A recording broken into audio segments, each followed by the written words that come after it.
Hormuz കടലിടുക്കിൽ യുദ്ധസമാനമായ സാഹചര്യമാണ്. ഇറാന്റെ തുറമുഖങ്ങൾക്കും തീരപ്രദേശങ്ങൾക്കും ചുറ്റും 15-ലധികം യുദ്ധക്കപ്പലുകൾ അമേരിക്ക വിന്യസിച്ചു.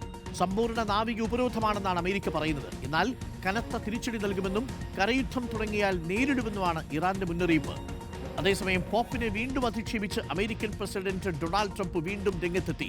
മധ്യസ്ഥ ചർച്ചകൾക്ക് പാകിസ്ഥാൻ ശ്രമിക്കുന്നുണ്ടെന്നും റിപ്പോർട്ടുകളുണ്ട്. വിനീത വേണു ഉണ്ട് വാർ ഡെസ്കിൽ നിന്നും കൂടുതൽ വിവരങ്ങളുമായി. വിനീത വേണു, ഗുഡ് മോർണിംഗ്. വിനീത വേണു, ഹോർമൂസിൽ കാര്യങ്ങൾ അയഞ്ഞു വരികയായിരുന്നു. അതിനിടയിലാണ് ഡൊണാൾഡ് ട്രംപ് വീണ്ടും തനി സ്വഭാവം കാണിച്ചത്. തനി കൊണം പുറത്തെടുത്തു എന്ന് വേണമെങ്കിൽ പറയാം. ഹോർമൂസ് കടലിടുക്കിൽ താൻ നാവിക ഉപരോധം ഏർപ്പെടുത്തുകയാണെന്നൊക്കെ ട്രംപ് അങ്ങ് പ്രഖ്യാപിച്ചു. ഖത്തറടക്കമുള്ള രാജ്യങ്ങൾക്ക് അതിൽ നീരസമുണ്ട്. അങ്ങനെ ഹോർമൂസ് പൂർണ്ണമായും അടഞ്ഞു കിടന്നാൽ ഇറാൻ മാത്രമല്ല UAE, സൗദി, ഖത്തർ ഈ രാജ്യങ്ങളിൽ നിന്നുള്ള ചരക്ക് നീക്കം പൂർണ്ണമായും തടസ്സപ്പെടും. എന്ത് ഒരുക്കത്തിലാണ്, എങ്ങോട്ടാണ് ട്രംപിന്റെ പോക്ക് വിനീത?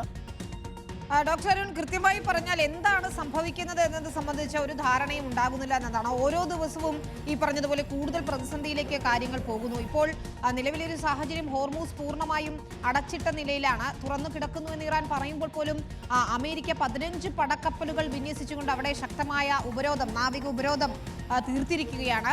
ഇതിൽ യുദ്ധവിമാനങ്ങൾ ഉൾപ്പെടെയുള്ള പടക്കപ്പലുകൾ ഉണ്ട് എന്നതാണ് റിപ്പോർട്ടുകൾ വരുന്നത്. F-13 ഉൾപ്പെടെയുള്ള യുദ്ധവിമാനങ്ങൾ ഉണ്ട്. മാത്രമല്ല കരയുദ്ധത്തിന് തയ്യാറെടുത്തുകൊണ്ട് സൈനികരെയും സജ്ജമാക്കിയിരിക്കുന്നു എന്നുള്ള വിവരങ്ങൾ വരുന്നു. അതായത് ഇറാനുമേൽ ശക്തമായ നടപടികൾക്ക് അമേരിക്ക ഒരുങ്ങുന്നു എന്നത് തന്നെയാണ് നമുക്ക് മനസ്സിലാക്കാൻ സാധിക്കുന്നത്. ഏതാണ്ട് ചെറുതും വലുതുമായി 11-ലധികം തുറമുഖങ്ങളാണ് ഇറാനുള്ളത്. ഇവിടെ നിന്നൊന്നും ഒരു കപ്പലുകളും നീങ്ങാൻ കഴിയാത്ത നിലയിലേക്ക് കാര്യങ്ങൾ എത്തിച്ചിരിക്കുന്നു.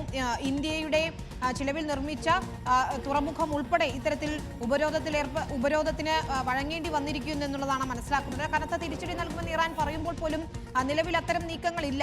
പക്ഷേ ഏത് നിമിഷവും ഒരു യുദ്ധത്തിലേക്ക് തന്നെ കാര്യങ്ങൾ പോകുന്നു എന്ന് വേണം നമുക്ക് ഈ ഘട്ടത്തിൽ മനസ്സിലാക്കാൻ. ഗൾഫിലെയും ഒമാനിലെയും ഒക്കെ തുറമുഖങ്ങൾ ലക്ഷ്യം വെച്ച് ഞങ്ങൾ ആക്രമണം നടത്തുമെന്ന ഇറാൻ മുന്നറിയിപ്പ് നൽകുന്നുണ്ട്.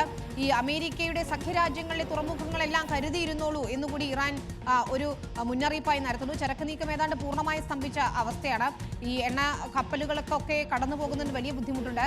നേരത്തെ ചൈനയിലേക്കും ഇന്ത്യയിലേക്കും ഒക്കെ ഏതാനും ചില കപ്പലുകൾ കടത്തിവിട്ടിരുന്നെങ്കിൽ പോലും ഇപ്പോൾ അത് പൂർണ്ണമായും നിലച്ച അവസ്ഥയാണ്.